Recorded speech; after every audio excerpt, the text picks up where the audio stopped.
Health Alert is brought to you by OU Physicians in Tulsa. Hello, welcome to Health Alert. I'm Pam Butler. Today we're going to look at issues involving youth and their resiliency, and joining me is Orlando Hawkins. Welcome to the program, Orlando. Thanks for having me. Now we're going to talk about your experiences and kind of how you overcame many challenges and obstacles that would be for a person of any age, but especially for your age in relation to school and other things. So you are currently a senior. Yes, ma'am. So you're in high school.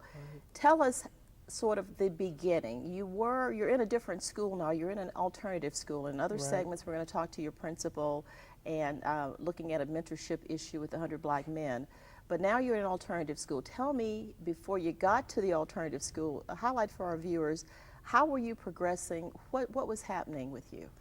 Oh, well, I've always been into school. I got in a little trouble here and there. Never anything big. Then when I was at Booker T, I got caught up in some guns at Booker T, and they suspended me for a year. Now, for people that may not know, because this is a statewide program, Booker T is a high school that you're talking about in a public school system in Tulsa Public Schools. So you're talking about high school.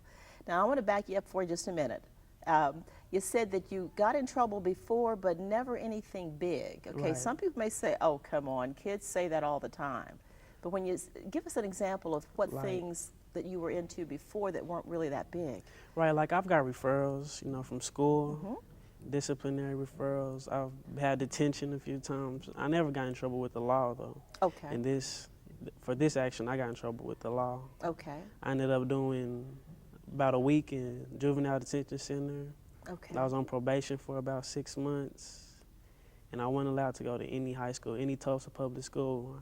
I couldn't be involved with anything involving TPS. Okay. Now, when you said you got caught up with guns, because the detention and referrals, I'm going to presume, you correct me if I'm wrong, that it might have been for some acting out in class issues or being late or things like that. Right. Okay, which is sometimes what kids do, you know? Right, yes. So when you say you got caught up at Booker T. Washington in issues of guns, what is that about? Because people want to know, you got caught, what does that mean? Were you actually involved in some activities related to guns, and you actually brought a gun to school? I mean, what happened? I didn't bring the gun to school. The guns were brought to school by another student at Booker T, and they just were passed through me. And being that I got the same punishment that he got. Okay, so you were aware of the fact that these guns should not have been in school. Yes, ma'am. And so in a way, you were a participant because you passed the guns on to someone else. Right. And so people need to understand, I think, when you're talking about youth, even if it's not your gun or you're going to use those guns, if you're involved in any way of facilitating something that you know is wrong, helping out, then like you said, you can get the same kind of punishment as the person who intended to do it or the person who received it. Yes, ma'am. Okay, so that's what happened to you. Right. All right. So you got caught up, as you said, with these guns. You got suspended. Right. Okay, during the suspension process, were you claiming your innocence, or did you just admit what happened? I just admit what happened. Okay. And that it got my process, a little probation, and the house arrest, ISP, all that. I wanted to get it over with. Okay. I didn't want to go through all the court dates and all that, so I just went ahead and just admitted to what I did and my faults and all that, yes. Okay, and that's a strong quality, really, because you were willing to be responsible and accountable for what you did. Right. You didn't blame something else. You admitted what you did was not the proper thing, and then you were willing to accept the consequences for that. Yes. And that's a big strength. Yes. Now, you said you couldn't go to any other Tulsa public school during that year. No. What happened in relation to school activities? Did you get homeschooling? What happened? Anything involving TPS, I couldn't. They wouldn't let me do homebound, or where the teachers bring me to work and I go up there and turn it in every other week. I couldn't do that. I couldn't go to street school, alternative school. Okay. Like TRAICE, I couldn't come here while I was on suspension.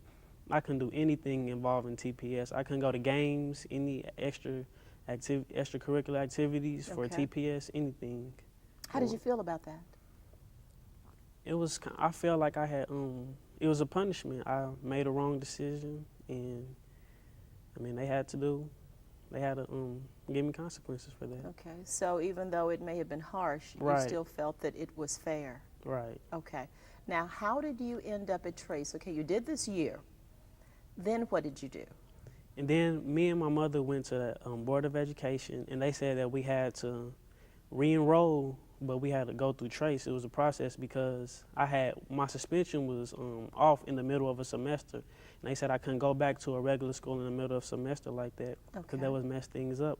And so I ended up going to TRAICE, and man, I did not want to go to TRAICE. I was like sad, mad, everything. I did not want to go to TRAICE. Why not? I mean, it is an alternative school, but why did you have such strong feelings you just didn't want to go? Because it's the reputation that goes with an alternative school. Okay. Right. I just didn't feel like I would be able to get anything done. I was still trying to graduate with my class, even though I didn't get to go and didn't get to go to school for a year. I still wanted to graduate on time, and so going to TRAICE Academy just didn't seem like it would benefit that. Okay, but did your mom say, no, we're going to go?